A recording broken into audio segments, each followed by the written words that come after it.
में कथा श्रवण कराया। इसी का नाम भागवत है।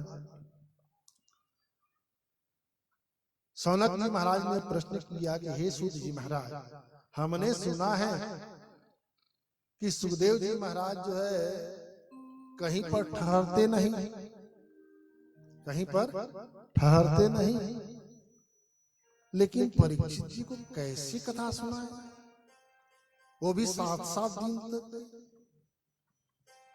ये हमारे मन की शंका है। फिर वो सुखदेव जी हैं कौन? ये सारी प्रश्नों का उत्तर देने की कृपा करें। सूत जी महाराज ने सौनकादि ऋषियों को बताए कि एक बार भ्रमण करते करते नारद बाबा जो है, वो भी, उनका भी नियम है, किसी भी स्थान में ठहरने वाले नहीं है नारद बाबा, क्योंकि दक्ष महाराज का उनको भी श्राप लगा हुआ है, इसलिए एक जगह रुकते नहीं। लेकिन एक बार भ्रमण करते करते सरस्वती के किनारे एक आश्रम जिसका नाम था सम्याप्रास आश्रम, वो स्थान है व्यास नारायण भगवान का घर आश्रम, वहीं पर विराजमान थे। नारद बाबा चलते चलते व्यासावतार भगवान के कुटिया में पहुंचे। वहां देखा नाना प्रकार का ग्रंथ जो है विराजमान, 17 पुराणों की रचना करके रख चुके थे व्यास जी, लेकिन मन छोटा।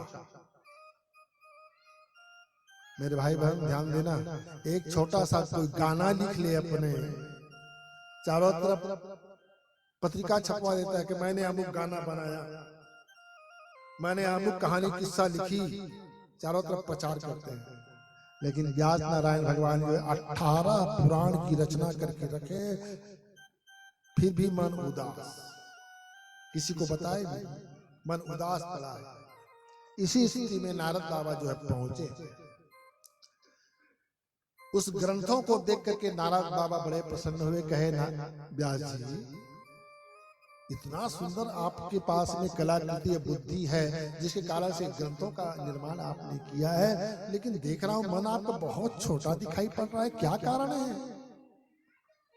आपको कोई आनंद नहीं, खुशी नहीं? व्यास जी ने कहा, क्या बताऊं नारद, लिखा तो जरूर हूं मैं, ग्रंथों का निर्माण तो किया हूं, पुराणों का निर्माण तो किया हूं, लेकिन मेरे मन में अभी तक की जरा सी कोई शांति नाम की चीज नहीं है। अच्छा है, किस किस नाम से आपने रचना किया?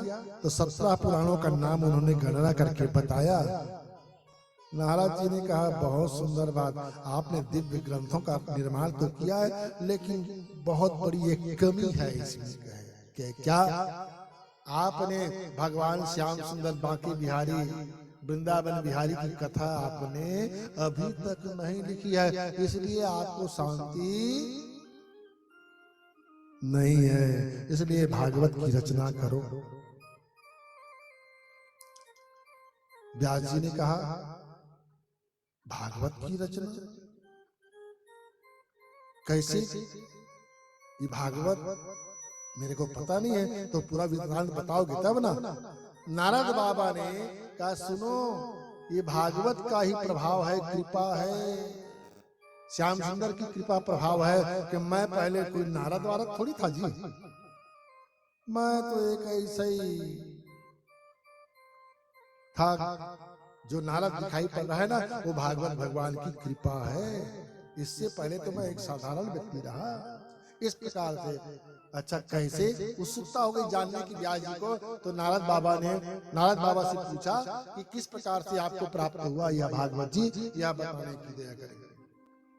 तो नारद बाबा जो है अपने पूर्व जन्म का वृतांत कथा जो है श्रवण कराने लगे कि व्यास जी, पूर्व जन्म में मैं एक दासी का बेटा था, एक कर्मकांडी विद्वान ब्राह्मण था, उनके घर में नौकरानी का काम करने वाली थी मेरी माँ, और मेरा 5 साल का उम्र था। इतनी बड़ी हमारे बीच में गरीबी रहा है, तो ब्राह्मण देवता के घर में जो कुछ बचा कुचा भोजन मिल जाता, उसी में हमारा उदर भरण होता रहा है। एक ऐसा संयोग आया, वह ब्राह्मण देवता जो है बहुत बड़ा यज्ञ का अनुष्ठान किया। उसमें देश देशांतर से बड़े बड़े साधु सन्यासी लोग आए, यज्ञ किए, और यज्ञ में हम लोगों का काम बढ़ गया। साफ सफाई माता जी करती और मैं सभी महात्माओं का सेवा करता, हाथ पैर दबाता। भाई इतना महिमा है हाथ पैर दबाने का है? तो सेवा करता रहा। यज्ञ जैसे ही संपन्न हुआ, सभी महात्मा लोग जाने लगे और उनके बच्चा खुचा प्रसाद पाता रहा। मैं कथा लोग कहते, मैं बैठे बैठे किनारे में सुनता रहता, मेरे को आनंद आता। जब जाने लगे सबका, जब मैंने प्रणाम किया ना, उन्होंने बड़ा सुंदर मुझे मंत्र दिया, और मंत्र का मतलब मुझको चेला बना लिए, मंत्र दीक्षा दे दिए।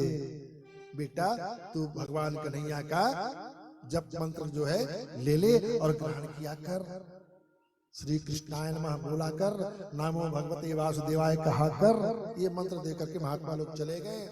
मैं एकांत में बैठ करके भगवान श्याम सुंदर का नाम का जप करने लगा, जप करने लगा। लेकिन माता जी आवाज लगाती, बेटा ये काम बाकी है, कर डालो। माला छूट जाता, माता जी के पास में जाता मैं, बड़ा व्यवधान। जिसके घर में परिवार रहेगा तो 4 बर्तन और ठीक ठाक होना ही होना है।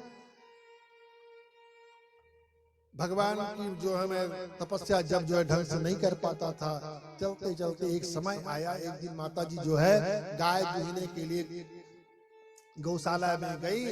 रात का अंधेरा था, पता नहीं उस गौशाला में एक नागराज बैठा था, माता जी को काट दिया। पता चला मुझे, मैंने कहा जय हो कन्हैया बांके बिहारी आपकी, बड़ा अच्छा किया। एक कांटा था मेरी माता जी, आपने उसको निकाल दिया, अब मैं स्वतंत्र रूप से आपका भजन कीर्तन करूंगा। ऐसा कहने वाला कोई मिलेगा? आपने अच्छा किया, माता जी को ले गए। लेकिन नारद बाबा ने बताया कि मैंने जो बाधा था उसको दूर हुआ मान करके, भगवान की कृपा मान करके उस क्रिया को पूर्ण किया और स्वतंत्र होकर के भगवान का तपस्या रूप से भजन करने लगा। भजन करते करते में भगवान जो है मेरे हृदय स्थल में प्रकाशित हुए, दर्शन दिए, और दर्शन देने के बाद में पुनः अदृश्य हो गया। मैं छटपटा करके उधर उधर देखा, तब एक आकाशवाणी हुई कि बालक, इस शरीर से तू तपस्या करने के योग्य नहीं है, तो शूद्र बालक है। आगे चल करके इस शरीर को त्याग दे और त्याग करके दिव्य ब्राह्मण बालक बन, तब तू जो है मेरे शरण को, मेरे दर्शन को प्राप्त कर सकते हो। देखते ही देखते काल का रूपांतर मान करके उस शरीर का मैंने त्याग किया। उस भजन के प्रभाव से मैं ब्रह्मा का मानस पुत्र बन गया, गोदी से प्रकट हुआ। आगे कथा में सुनेंगे। और ब्रह्मा का मानस पुत्र बनने के बाद में भगवान ब्रह्मा के द्वारा यह भागवत कथा सुनने को मुझे मिली, और मेरे पिताजी को उनके पिताजी से परंपरागत यह जो है प्राप्त हुआ, ब्रह्मा जी को नारायण से यह कथा जो है प्राप्त हुई है। तो मुझ दासी के बेटा जो है आज ब्रह्मा का मानस पुत्र बनकर के प्रचारित है। भगवान भागवत की इतनी बड़ी महिमा है, व्यास तू जल्दी लिख डाल। व्यास नारायण भगवान जो है श्रीमद् भागवत कथा का रचना तो किया, संतान नहीं हो रहा था, संतान उनका नहीं था। जब संतान नहीं था, एक भी चिंता का कारण था उनका, तो सुखदेव जी का जन्म हुआ। ये सुखदेव जी कौन है पता है? भगवान बांके बिहारी गोलोक धाम वाले, यहाँ की नहीं, वो वृंदावन, ये कृत्रिम वृंदावन यहाँ की बात नहीं है, गोलोक धाम वाला वृंदावन। जब भगवान जो इस धरा धाम पर आने लगे तो राधा रानी भी आने लगी। उनका जो तोता था वो रोने लगा, बाकी बिहारी राधा रानी आप लोग जा रहे हैं तो मैं भी वियोग में उन्होंने वहीं शरीर अपना त्याग दिया। भगवान श्याम सुंदर के वियोग में वो बेचारा वहां से शरीर उनका छूटा तो एक तोता के अंडा के रूप में जन्म लिया, लेकिन उसके माँ बाप जो है छोड़ करके भाग गए। कहे कब, कहां? कैलाश पर। वह तोता कैलाश पर हुआ कैसे? एक समय माँ भगवती पार्वती उमा जो है भगवान भोले बाबा से प्रश्न किया कि हे प्रभु, कथा जो है थोड़ा जल्दी में बताने का प्रयास कर रहा हूँ, विस्तार करूंगा तो इसी में कथा जो है पूरी हो जाएगी, इसलिए संकेत मात्र में श्रवण करते चलिएगा। नारद बाबा एक बार आग लगा दिया मां पार्वती से कि देवी, भोले बाबा माला पहनते हैं, देखे हो कभी? हाँ देखी तो हो। काहे की है? कहे मुंडों की माला है। नारद बाबा ने कहा मैया जी कभी पूछे हैं ये मुंडा की माला कहाँ का किसका है? नहीं तो पूछ करके देख लेना। मां पार्वती जो है एक बार समय पाकर के भोले बाबा से पूछे कि प्रभु आपकी माला जो दिखाई पड़ रही है कौन है? अब हंसी मजाक को टालने के लिए भगवान शिव ने कह दिया कि देवी समझ लो आप ही का मुंड का माला है, कह दिए। अच्छा, इतना एक एक दाना मेरा सिर? प्रभु ये माला में मैं हूं तो आप यहाँ पर कहाँ हैं? इस माला में तो भी आपको भी होनी चाहिए ना, जहाँ पत्नी वहां पति होनी तो चाहिए। उन्होंने कहा देवी मेरा दोबारा नहीं है, आपका बार बार है, मैं तो केवल जब से आया इसी हालत में हूँ। कैसे है प्रभु कृपा? वो कौन से प्रभु? समझ लो एक दिन समय पा करके देवी ने आवाज लगाया भोले बाबा को, लेकिन कुछ आवाज सुनाई नहीं पड़ा भोले बाबा को। क्यों? कि भगवान के नाम जप करने में तल्लीन थे, समाधि में थे। जब समाधि उखड़ा तो मुख से निकला भगवान भोले बाबा का राम राम। कभू कभू घर के देवी जीवन गुस्सा थे ना, तो पति देवता से कई भिड़ते हैं, रात दिन तोरे के ठंड बात यही चाहिए। महापार्वती ने वैसे ही बात बोल दिए, भाई तुम प्रभु राम राम दिन रात एक ही बात करते हो, राम राम राम। ये राम राम का मतलब बस बस वही राम राम का प्रभाव है जो मैं जहां का तहां उसी रूप में विराजमान हूं। देवी ने कहा, मैया ने कहा भोले बाबा जब ऐसा उस मंत्र का प्रभाव है तो उसकी पूरी कथा जो है आप मुझे श्रवण करा दीजिए, मैं भी जहां के तहां रहना चाहती हूँ। तय अमृत ये अमर हो गए तो मोहल अमर बना दे, और जैसे तैसे जोड़ी रही तबे बनी ना भाई।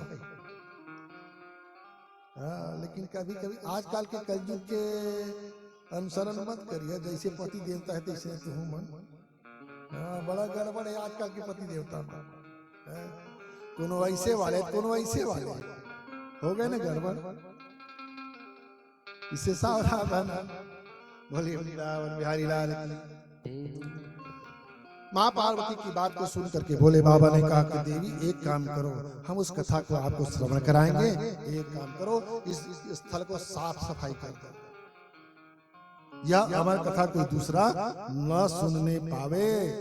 चारों तरफ हल्ला गुल्ला करके थप्पा ताली पीट करके माँ भगवती ने चारों तरफ आवाज लगाया, जिसके कारण से कैलाश जो है जीव शून्य पड़ गया।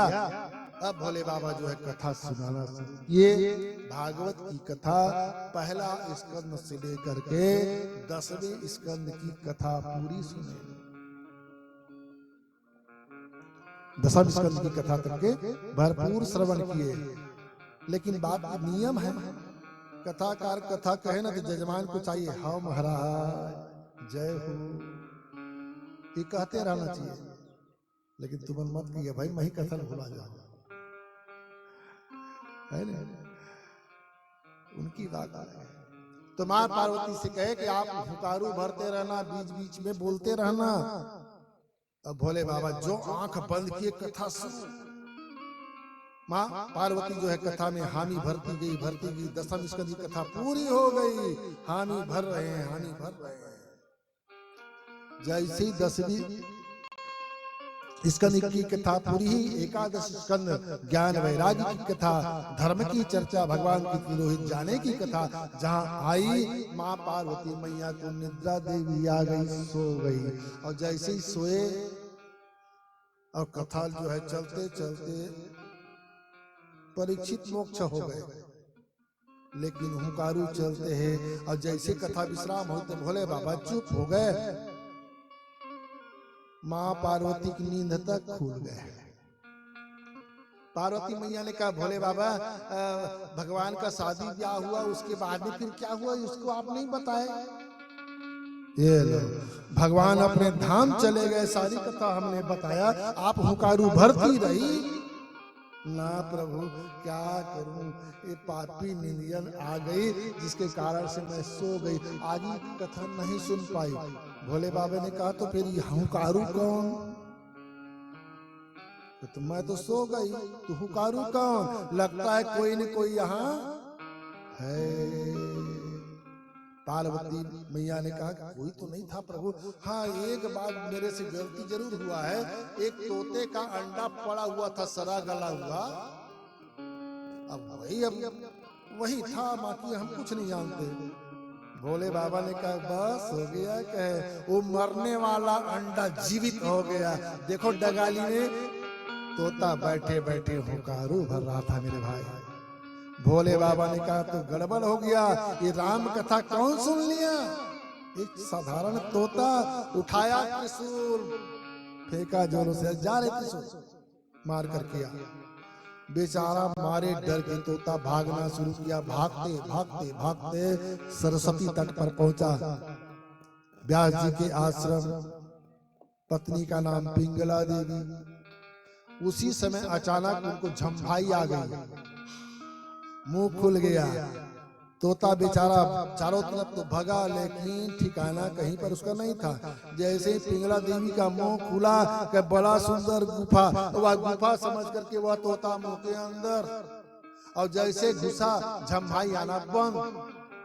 त्रिशूल ने कहा अब ये तो अंदर घुस गया, और उसको मारना है तो स्त्री का हत्या हो जाएगा, स्त्री वध का पाप मुझे लग जाएगा। इसलिए उन्हें चक्कर काटा, और चक्कर काट करके भोले बाबा के पास में पहुंच गए।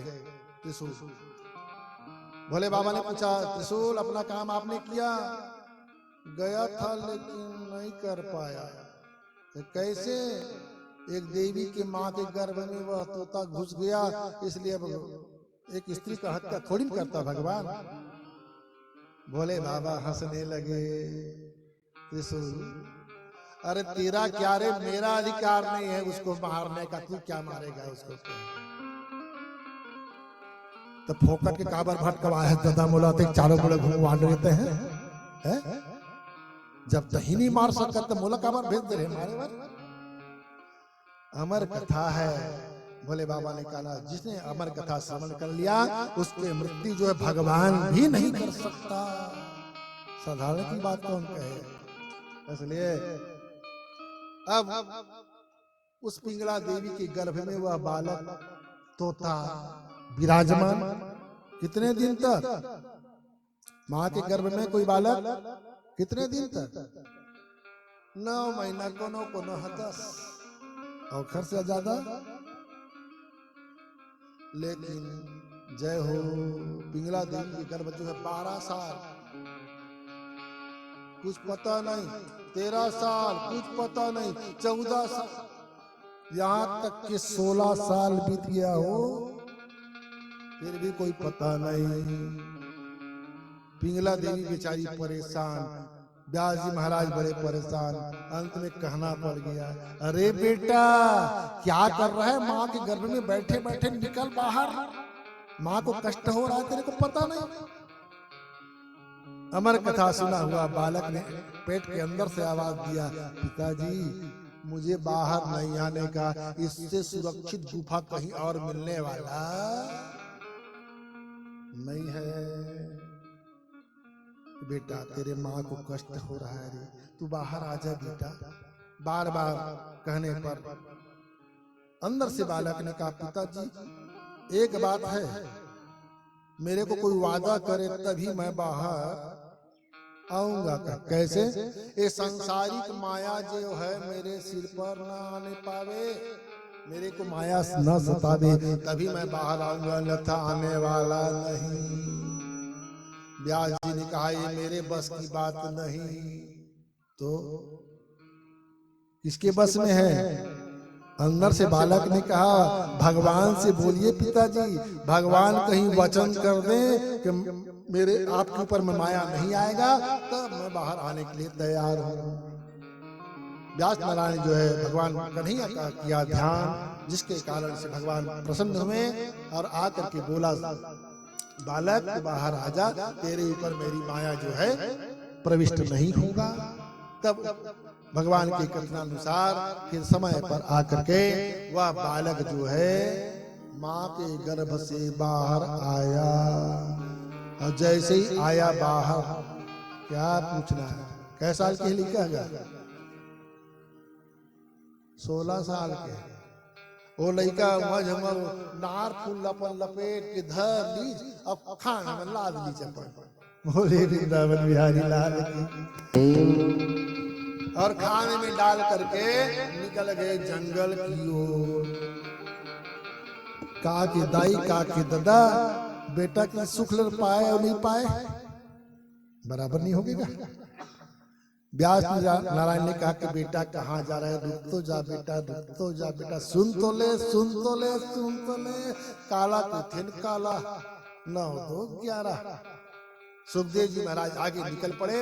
एक सरोवर मिला, दिव्य देवियां जो स्नान कर रही थी, और जैसे सुखदेव जी निकले बड़ा आनंद। बाद में देखे व्यास जी पीछे पीछे जा रहे थे, बेटा बेटा करते चिल्लाते हुए। देवियां फट से सरोवर से बाहर निकली, अपना फटाफट कपड़ा पहनने लगी। व्यास जी बड़े ज्ञानी, उन्होंने कहा ये देवियों कितना बड़ा दुनिया में अत्याचार है। 16 साल का जवान बेटा तुम्हारे सामने से निकल गए, तब तुम्हें पर्दा नहीं लगा? और मैं 80 साल का बुढ़ा है, मेरे सामने पर्दा कर रही हूँ, मर्यादा कर रही हूँ। काहे की मर्यादा? जिसको माया मोहना हो। वाह वाह बुढ़ाऊ, हमको पता है, कह देवियां हमको पता है। आपने हमसे प्रश्न क्यों किया? उन्होंने तो नहीं किया ना महाराज। वो आपका बेटा साधारण बेटा नहीं है, क्या स्त्री क्या पुरुष उसको पता ही नहीं है, उससे मर्यादा क्या करोगे? आपके पास में मर्यादा है, आपको लग गया हम स्त्री हैं, आप पुरुष हैं। इसलिए जो मर्यादा जानता हो उसी से मर्यादा करो, जो मर्यादा रहित है उसके पास में मर्यादा करने की क्या जरूरत? सुखदेव जी चलते बने, लौट करके नहीं देखा। एक गुफा में गए और बड़ा सा चट्टान लगा करके ढक दिया, दरवाजा बंद। इधर का आदमी इधर, उधर का उधर। अब जाकर के समाधि में लग गए। व्यास नारायण भगवान ने कहा, हो गया बेड़ा पार। अनायास एक श्लोक उनके मुख से निकल गया, अहो वकीयंस्तन कालकूटम जिघांसया पाययद पिशाद्रि लेभे गतिम धात्र्युजितां ततोऽन्यं कं वा दयालुं शरणं व्रजे।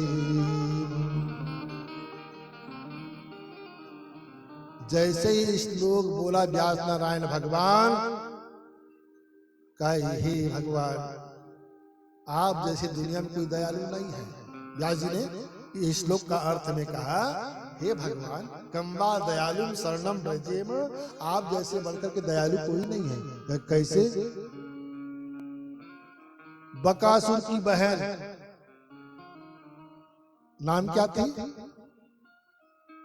5वें दिन की कथा में आएंगे वहां। नाम थी बकासुर की बहनी के नाम बकी है ना भाई। वहां नाम बताएंगे दूसरा, क्या? पूतना बोली वृंदावन बिहारी लाल की।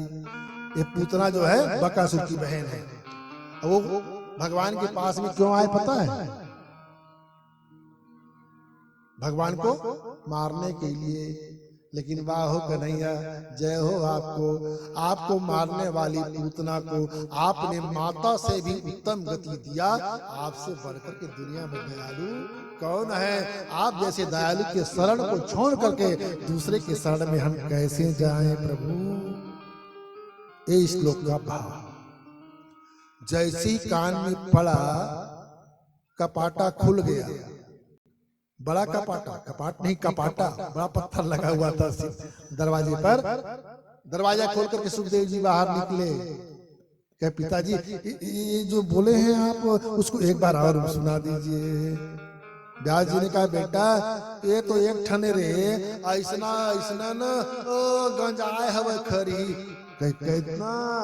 18,000 श्लोक मेरे पास में रखा है बेटा, चल तेरे को सुनाऊंगा।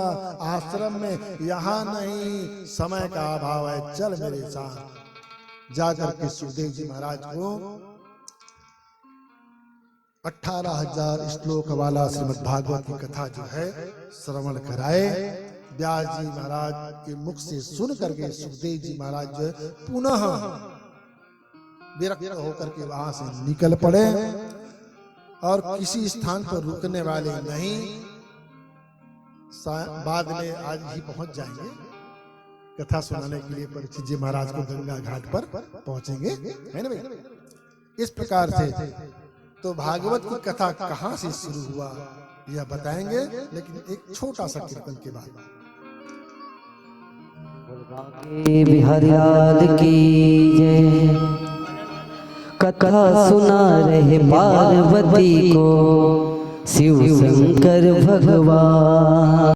सुनते सुनते अमर कथा को बंद हो गए कान। उमा को पड़ गयो सोता, ओकरा भर रहो तोता। उमा को पड़ गयो सोता, ओकरा भर रहो तोता। कथा सुना रहे पार्वती को शिव शंकर भगवान। कथा सुना रहे पार्वती को शिव शंकर भगवान। सुनते सुनते अमर कथा को बंद हो गए कान। उमा को पड़ गयो सोता, ओकरा भर रहो तोता। उमा को पड़ गयो सोता, ओकरा भर रहो तोता।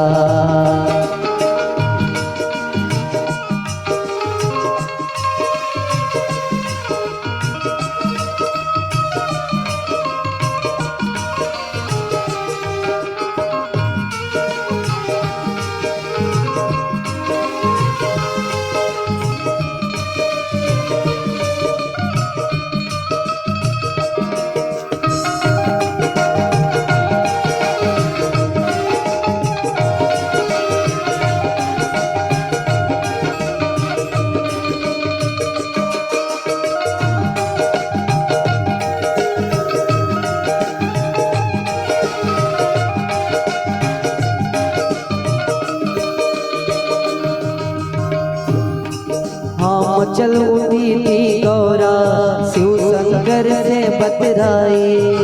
अमर कथा कह दे वो नारद ने याद दिलाई।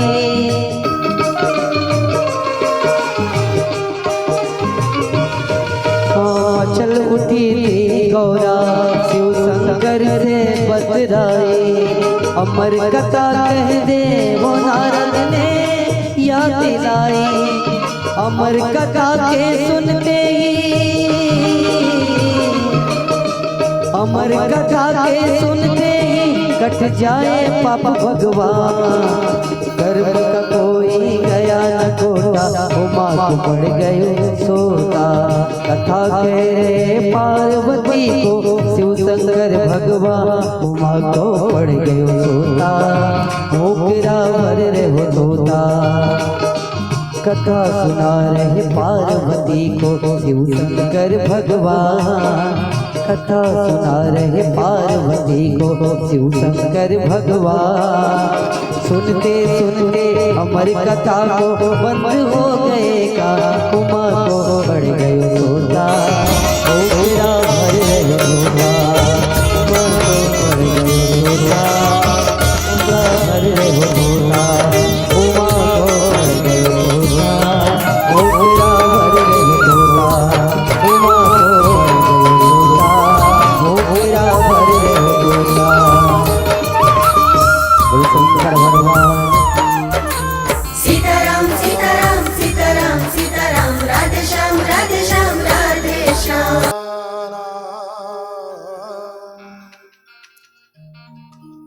वीरस्वते वीरगतिं गतेषु, द्विकोदरा विद्गदा विमर्शो, भग्नोरुदण्डे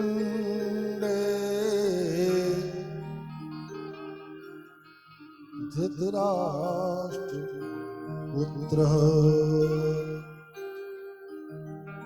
सूत जी महाराज ने कहा, हे शौनकादि ऋषियों,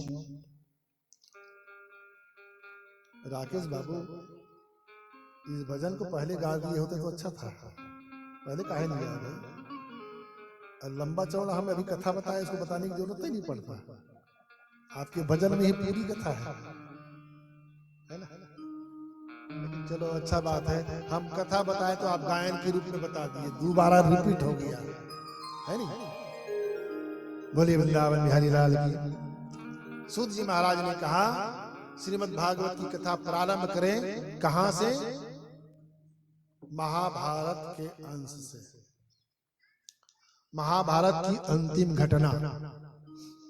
सूत जी महाराज ने कहा, अंतिम घटना क्या है? भीम और दुर्योधन का घोर संग्राम हुआ। उस घोर संग्राम में, गदा युद्ध में जंघा टूट गया दुर्योधन का। मुख्य सेना नायक या राजा कहा जाए दुर्योधन अपने दल का, वही जो धराशायी होगा तो महाभारत बचा क्या? अंतिम घटना हो गया, काम तमाम हो गया, पूरा हो गया। जैसे ही समाप्त हुआ, गिर गया, धराशायी हो गया, तब तक की स्थिति क्या है? इस कुरुक्षेत्र के मैदान में पता नहीं कितने लोगों की जानें गई। उनकी धरती जो है पूरे लाल बाल हो चुका रहा, रक्त रंजित था। रात्रि का बेला पांडव दल में खूब आनंद मनाए जाने लगे, क्योंकि हम विजय हो गए, विजयी हुए। इस प्रकार से खूब धूमधाम से तड़ाक भड़ाक करने लगे। तो भगवान श्याम सुंदर ने कहा, देखो भाई, उत्सव ही मनाना है, और जिनके कृपा से आपने यह विजय पाई है उसके शरण में चलो ना, रात्रि वहीं बिताओ, तब आनंद आएगा। अच्छा, कहां पर? कहीं यमुना पुलीन पर, यमुना जी के किनारे सभी चलते हैं, वहीं पर इसका जश्न मनाएंगे, आनंद मनाएंगे। सभी पांडवों को लेकर के चले गए भगवान बाकी बिहारी। वाह, उनकी लीला वो ही जाने, है नहीं? समझ में किसी की नहीं आती।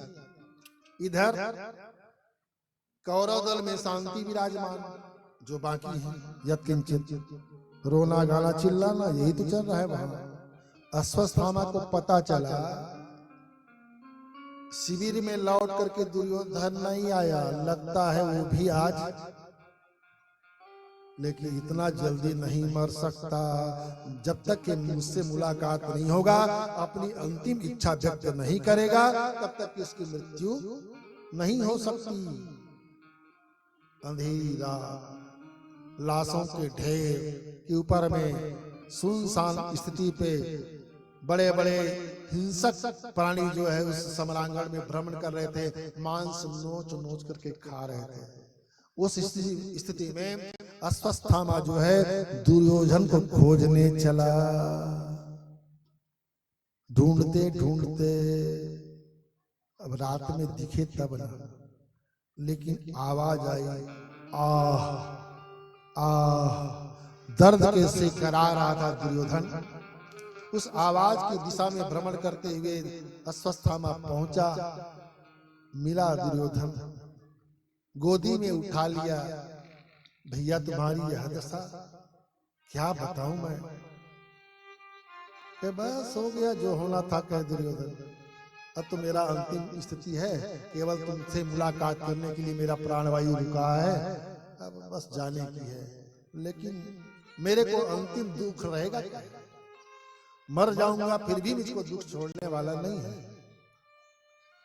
अश्वत्थामा ने, किस बात का आपको दुख है? और भाई वाह, जान करके ब्राह्मण बालक होकर के पूछ रहे हो मित्र। अरे हम 100 भाई मारे गए, लेकिन वारेव पांडव 5 के एक का भी बाल बांका हमने नहीं कर पाया। इस बात का टिस मेरे हृदय में रहेगा जीवन पर्यंत, मृत्यु के बाद भी। अश्वत्थामा ने कहा, वाह मेरे मित्र, मेरे भाई, तेरी इच्छा मैं आज पूर्ति करता हूं। कैसे? 5 पांडवों का सिर जब तक काट करके नहीं लाऊंगा, तब तक कि आपको चेहरा नहीं दिखाऊंगा। मेरी प्रतिज्ञा है, आज से 5 का सिर काट करके ला दूंगा। थोड़ा दिमाग लगाना मेरे भाई, ये 18 दिन के लड़ाई में अश्वत्थामा नहीं दिखा। बोले वृंदावन बिहारी लाल की, अत एको झलक छू के देख ले तेरे भैया। बताओ, सारे कौरव मर गए, अब आज अपना ताकत बता रहे हैं कि मैं इतना बहादुर हूं। आश्वासन किसी को देना है तो कुछ भी बोल दो, बात अलग है, लेकिन वीर में कमी नहीं था, महारथी था अश्वत्थामा। प्रतिज्ञा किया, आज 5 का सिर मैं काट करके लाऊंगा। कब? सोए रही तब, लड़े काम में नहीं, सोए रही तब। तो बांके बिहारी ने योजना पहले बना लिया ना। यमुना पुनीर पर 5 पांडवों को लेकर के चले गए। शिविर में आया लुकते छुपते अश्वत्थामा तलवार लिए हुए। शिविर में आकर के देखा, पांडव के शिविर में पांडव तो गायब। कहां चले गए? ढूंढ डाले, लेकिन किसी स्थान पर कोई पांडव का दर्शन नहीं हो पाया। अब पश्चाताप करने लगा, मैंने अपने मित्र को वादा करके आया हूं, हे भगवान क्या करूं क्या करूं क्या करूं। तो अचानक उनकी दृष्टि पड़ी, छोटे छोटे बालक जो अपने पालने पर पड़े हुए थे, सोए हुए थे, उन बालकों का सिर काटा। कैसे बालक थे? जैसे 5 भाई पांडव थे ना, ठीक उन्हीं के अनुहार, उन्हीं के अनुरूप पर थे। कहे दुर्योधन जो है मरने वाला है, उनको क्या पता कि वास्तव में पांडव है कि नहीं। मरने वाले को भी झूठ का दिलासा कौन कर रहा है? एक वीर, एक ब्राह्मण तेजस्वी। कभी कभी अच्छे लोगों से बुराई हो जाती है। तो अश्वत्थामा ने 5 का सिर काटा और लेकर के चला। जिससे 5 ठन नरियल अपन धर के संग चलथन कैसे लगते, जटल निकाल करके 5 बालकों का मुंड का केस पकड़ा हुआ अश्वत्थामा जो है दुर्योधन के पास में पहुंचता है। कहा, दुर्योधन आपकी अंतिम इच्छा पूर्ति करने के लिए मैंने 5 पांडवों का सिर काट करके ले आया हूं, ये लो। जैसे देखे दुर्योधन बड़ा खुशी हुआ, उनका हंसने लगा। कोई बात नहीं, मरते मरते कम से कम 5 तो मर गए। इससे पहले एक का बाल बांका नहीं हुआ तो कोई बात नहीं, लेकिन आज वाह मेरा मित्र, तूने 5 का सिर काट दिया, अब मैं शांति से मर सकता हूं। लेकिन जिसने मेरा जंघा तोड़ा उसको लात, उसका भुजा में इतना ताकत, गदा में इतना ताकत, उसका सिर जो है कितना मजबूत है। लाओ तो दिखाओ मुझको, स्पर्श करके देखूं। मरते मरते में दुर्योधन का ताकत कम नहीं था। सिर को पकड़ा और जैसे ही पकड़ा दबाया, जैसे पुराना 10-5 दिन का पका हुआ टमाटर हो। बोले वृंदावन बिहारी लाल की। छूने की देर थी, बालक का सिर तो था, कितना मजबूत रहेगा। पच से हो गया, जैसे ही फूटा सिर पटक दिया। अरे पापी ब्राह्मण, दुर्योधन ने कहा, पहली बार उनके वाणी में निकला, अरे दुष्ट ब्राह्मण, अरे मैं तो मर गया, कोई बात नहीं, मेरे परिवार के बेटे नाती सब मारे गए, कोई बात नहीं, लेकिन जो बालक मुझको जलदान करता, पिंडदान करता, उन्हीं का समूह नष्ट कर दिया तू। तेरे जैसे पापी ब्राह्मण दुनिया में कोई नहीं होगा। अरे जा रे ब्राह्मण, जीवन तो जिएगा तू, क्योंकि उसको अमरता का वरदान अश्वत्थामा को कहा जाता है कि आज भी वो जीवित है। कहीं कहीं पर उनका दर्शन होता है, कोई लोग बताते हैं भाई ऐसा आज भी है। चिरंजीवी में अश्वत्थामा बलिर्व्यासो हनुमान च विभीषण, ये चिरंजीवी है। 8 चिरंजीवी नाम बताए गए हैं। बोले वृंदावन बिहारी लाल की। कि जाओ, जब तक तू जिएगा तुमको शांति न मिले, मेरा ऐसा तुझको श्राप है। ऐसा दुर्योधन जो है श्राप दिया और उसी समय प्राणवायु उनकी निकल गई। बोले वृंदावन बिहारी लाल की जय। अब जैसे ही जश्न समाप्त हुआ पांडवों का, वापस आने लगे शिविर की ओर। इधर द्रौपदी को पता चला बालकों की स्थिति के बारे में, रोना शुरू कर दी। बालकों की हत्या साधारण थोड़ी, निर्मम हत्या। कुंती पहुंच गई, सभी देवियां आपस में रोने चिल्लाने लगी। दूर से आवाज, देखिए भगवान कन्हैया को सब कुछ पता है, फिर भी क्या बोले, ये सुनो भैया भैया धर्मराज, ये हमारे शिविर की ओर से हंसने और बाजा गाजा की आवाज होना चाहिए, लेकिन ये तो रोने की आवाज आ रही, बात क्या है। जल्दबाजी में सभी दौड़ करके शिविर की ओर आए। सभी देवियां रो रही थी, थाली छाती पीट पीट करके।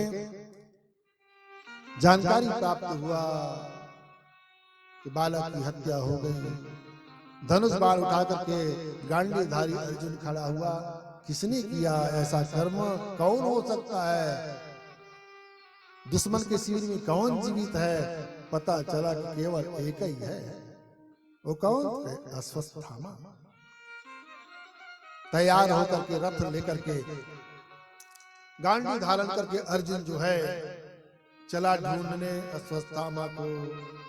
और जैसे ही पता चला अश्वत्थामा को, प्रतिज्ञा कर लिया है मेरा विनाश करने के लिए आ रहा है।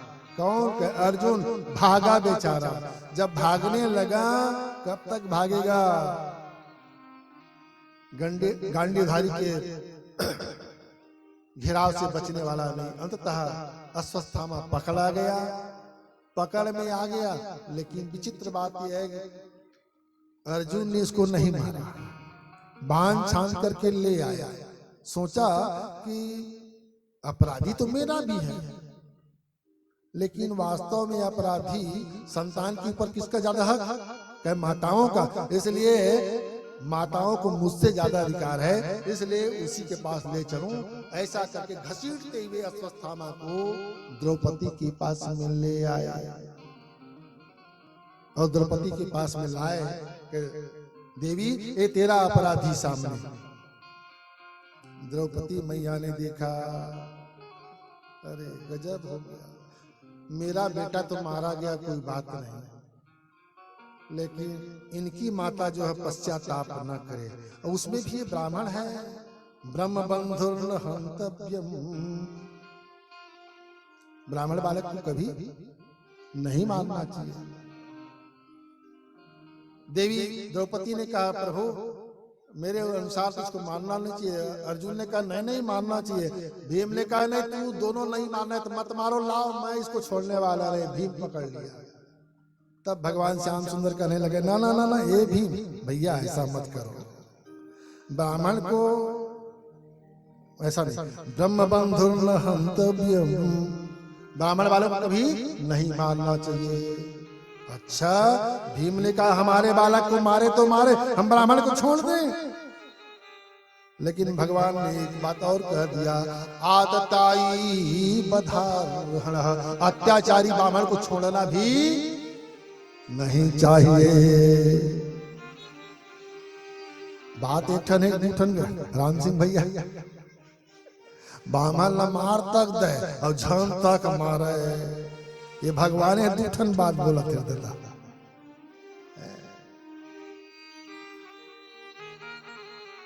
बोले वृंदावन बिहारी लाल की जय। द्रौपदी मैया ने कहा कि प्रभु हे कन्हैया, आप दो दो बातें कर करके हमें भ्रम में क्यों डाल रहे हैं, सीधे सीधे बात बोलिए ना। कह रहे ब्राह्मण बालक को मत मारो, कहते हो ब्राह्मण को अत्याचारी हो तो मार देना चाहिए, दो बातें आप बोल रहे हैं, एक बात बताइए ना। हाँ हाँ, हम तो वही कह रहे हैं जो कहना चाहिए, ब्राह्मण को नहीं मारना चाहिए, लेकिन अत्याचारी को नहीं छोड़ना चाहिए, मार देना चाहिए। अच्छा, कैसे मारना चाहिए ये भी बताओ। तो मारना भी चाहिए, कैसे मारना चाहिए, उसका उपाय कुछ है? कि है तो ब्राह्मण को मारने के लिए दैहिक नहीं, दैहिक वध नहीं बताया गया। ब्राह्मण का मरण तभी हो जाता है उसका या तो जनेऊ तोड़ दो, मृत्यु से कम नहीं।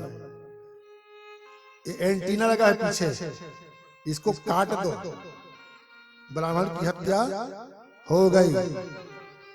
बाल मुड़ दो, इससे इस कहने का भाव यह है अपमानित कर दो। यदि कहीं ब्राह्मण का अपमान हो गया तो मृत्यु तुल्य जो है उस ब्राह्मण को कष्ट कब तक, तत्काल नहीं, ब्राह्मण जब तक जिंदा रहेगा तब तक पल पल मरेगा। इसलिए दैहिक मौत से अपमानित मौत जो है श्रेयस्कर है, ताकि यह ब्राह्मण जो है जब तक जिए तब तक के पल पल तिल तिल मरता रहे, ऐसा इसका वध कर दो। उस समय के बीच में अर्जुन जो है अपना खड्ग निकाला, अश्वत्थामा के माथे पर दिव्य मणि लगा हुआ था, उस मणि को माथा से खोद करके निकाले, श्रीहीन हो गया उस दिन से और तिरस्कार करके उसको त्याग दिया, अपमानित। देखो भाई, दो तीन चीजें और है, घायल शेर को कभी मत छोड़ो, सर्प को कभी अधूरा, और ब्राह्मण को अपमानित करके कभी जीवन में मत छोड़ो, नहीं तो घात करेगा ही करेगा, कोई दो मत की बात नहीं। वही स्थिति हुआ, ब्राह्मण तो वहां से चला गया, सोचते अब क्या करूं, कैसे करूं। इधर भगवान बाकी भी आली ने कहा भाई आप लोगों का काम काज हो गया, अब अपना काम संभालो तुम लोग, अब मेरे को बहुत दिन हो गया द्वारका को छोड़े हुए, मैं भी जाना चाहता हूँ। तो सब आपस में चर्चा करके विदाई करने की बात कहने लगे। उस समय के बीच में अश्वत्थामा ने एक उपद्रव रच दिया, ब्रह्मास्त्र उठाया, ध्यान लगा करके देखा कि जब 5 बालक मर गए तो कोई बात नहीं, पाप तो मुझको उतना ही लगा, अब मेरे को तो सजा जीवन भर के लिए मिल ही गया, इनका जो जड़ी है उसको भी समाप्त मैं कर देता हूँ। ऐसा सोच करके ब्रह्मास्त्र उठाया और ब्रह्मास्त्र उठा करके छोड़ दिया। कहाँ? एक अंकुरित बीज था उत्तरा के गर्भ में, अभिमन्यु का संतान, गर्भ में छोड़ दिया। जो भी आने वाला है वो भी विनष्ट हो जाए। और शस्त्र जैसे ही चला, गर्भ में जलन पैदा हुआ, उत्तरा महारानी जो है रोती बिलखती भागी, क्योंकि भगवान जो है अब जाने वाले हैं द्वारका की ओर। आवाज लगाए, मामा रक्षा करो, कन्हैया रक्षा करो। उनकी चित पुकार सुन करके भगवान श्याम सुंदर ने देखा तो क्षण मात्र में समझते देर नहीं लगी। भगवान जो है 4 भुजा धारण किए और सूक्ष्म रूप बना करके उत्तरा के गर्भ में प्रवेश पाए। उस ब्रह्मास्त्र को अपने सुदर्शन से शांत किया, रक्षण किया। रक्षण करने के बाद में बाहर आए भगवान, उनकी रक्षा हो गई। आगे चल करके उसी का जन्म होगा, नाम होगा परीक्षित। रक्षित हुआ भगवान नारायण के द्वारा, कन्हैया के द्वारा परीक्षा दिलाए, तभी उसका नाम हुआ परीक्षित अपनी इच्छा से नहीं, दूसरे की इच्छा से जीवित बचे। वो तो नहीं तो ब्रह्मास्त्र से चल बसे थे, इसलिए उसका नाम परीक्षित हुआ। दोनों का जन्म कर्म समझ रहे हो ना। कथा सुनाने वाले सुखदेव जी की कथा आप लोगों ने श्रवण किया, अब परीक्षित का भी हालत ऐसे ही है। तो दोनों जैसे श्रोता वैसे वक्ता हो तो कथा भी आना है नहीं। इस प्रकार से गर्भ की रक्षा किए।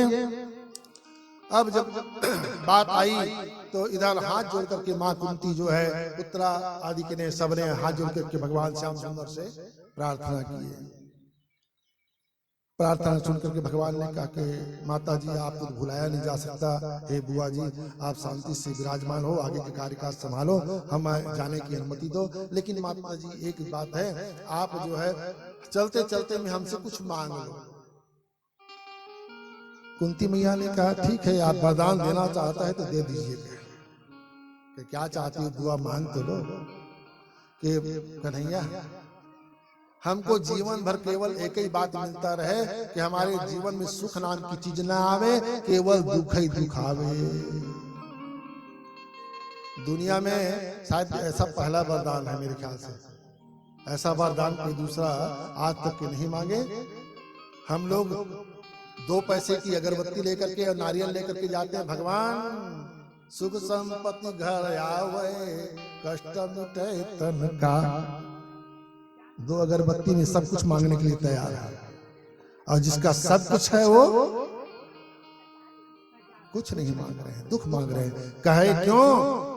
सुख के माथे सील परे,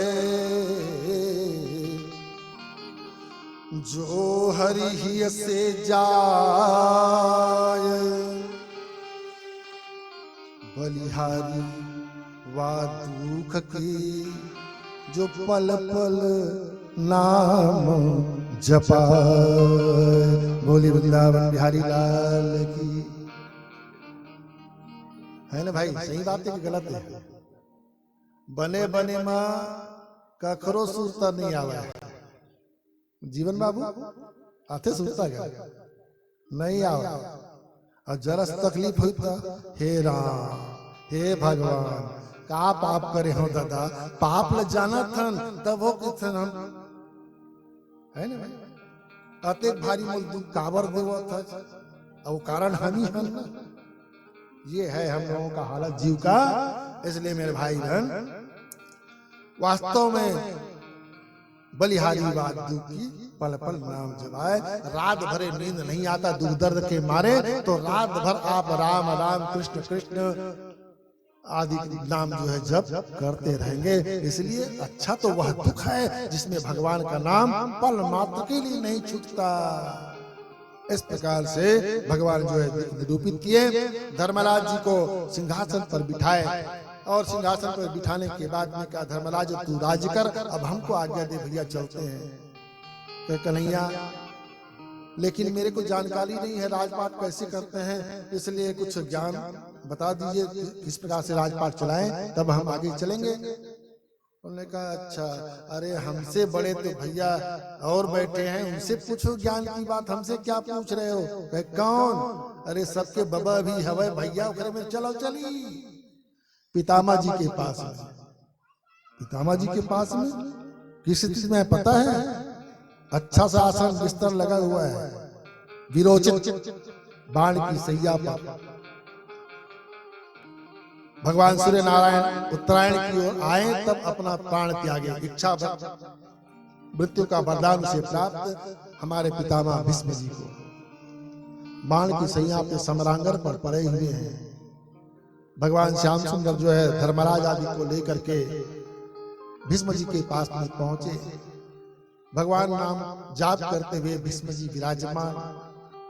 जाकर के धर्मराज ने प्रणाम किया, और प्रणाम करने के बाद में पूछा पितामह आप तो जा ही रहे हैं, आपका जाने का दुख क्या बताएं? उस समय की स्थिति में बताइए, कोई ऐसा नाती होगा जो अपने बाबा से कुछ बात पूछे? हाँ पूछते जरूर हैं, बाबा कौन मेरे गड़िया है, जात तो हज बता दे कम से कम है? इस बात को जरूर पूछेंगे। आपकी गति किसमें बनेगी इसमें पूछने वाले अपन नहीं है। नान मुन को मेरे गड़िया हो गए बटुआ नहीं तो लोटे में गड़िया हो गए तीन बताते है ना भाई। आजकल के लड़का नहीं पूछे शंभू बाबू समझ लेगा, ये पूछी जरूर पासबुक कौन मिल रखे है आज के बटुआ बोले वृंदावन बिहारी लाल की। इस प्रकार से धर्मराज जो है जैसे ज्ञान की चर्चा पूछने के लिए गए, पितामह को समझते देर नहीं लगी कि धर्मराज वास्तव में तू धर्म का अवतार है, धर्मराज है, लेकिन बेटा तू अकेला आया है रे। अच्छा नहीं नहीं हाँ हाँ जरूर तेरे साथ में ना और टेढ़ी टांग वाला जरूर होगा तेरे साथ में। वो कहाँ है? सामने तो ला जरा है उनको। सकचाते हुए भगवान श्याम सुंदर मंद मंद मुस्कान लेकर के बांसुरी बजाते भगवान पितामह के सम्मुख सामने आए, हाथ जोड़ करके प्रार्थना किया। वाह प्रभु वाह। रोने लगे पितामह जी, रो रो करके कहने लगे वाह कन्हैया, लेकिन ये थोड़ा अपना दिव्य मुखौटा तो दिखाइए और थोड़ा मुस्कुराते हुए। आपके मंद मंद मुस्कान जो है ना, अरे मेरे को दिव्य लगता है प्रभु, इसलिए आप जो है मुस्कुरा करके हमें बता दें, हम उसका दर्शन करना चाहते हैं।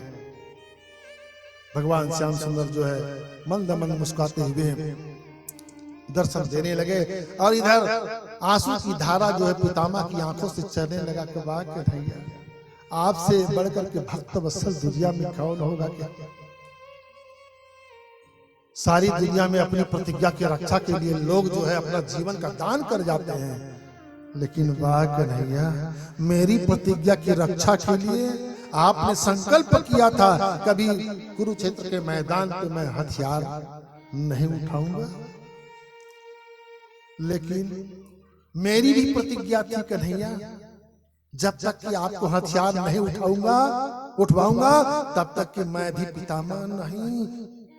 ये मेरा प्रतिज्ञा था, लेकिन प्रभु मेरी प्रतिज्ञा किस खेत की मूली है? उसकी रक्षा के लिए आपने ही वास्तव में गाड़ी का चक्का उठा करके मेरे मारने के लिए दौड़ गए।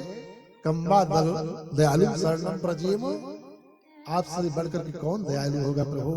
भक्त की ही रक्षा के लिए आप जो है विराजमान है, वही रूप मैं जो है एक बार आपको देखना चाहता हूँ, दर्शन करना चाहता हूँ। इस प्रकार से कन्हैया का मंद मंद मुस्कान देखने लगे और नाना प्रकार के राजपाट नीति की बातें धर्मराज जी को श्रवण कराए, ज्ञान का उपदेश किया और कन्हैया से कहे प्रभु अब मेरा समय आ गया है, उत्तरायण आ चुका है, आप जो है इसी रूप इसी छवि को दिखाते रहिए और आपको देखते ही देखते मैं अपना प्राण विसर्जित करना चाहता हूँ। इतना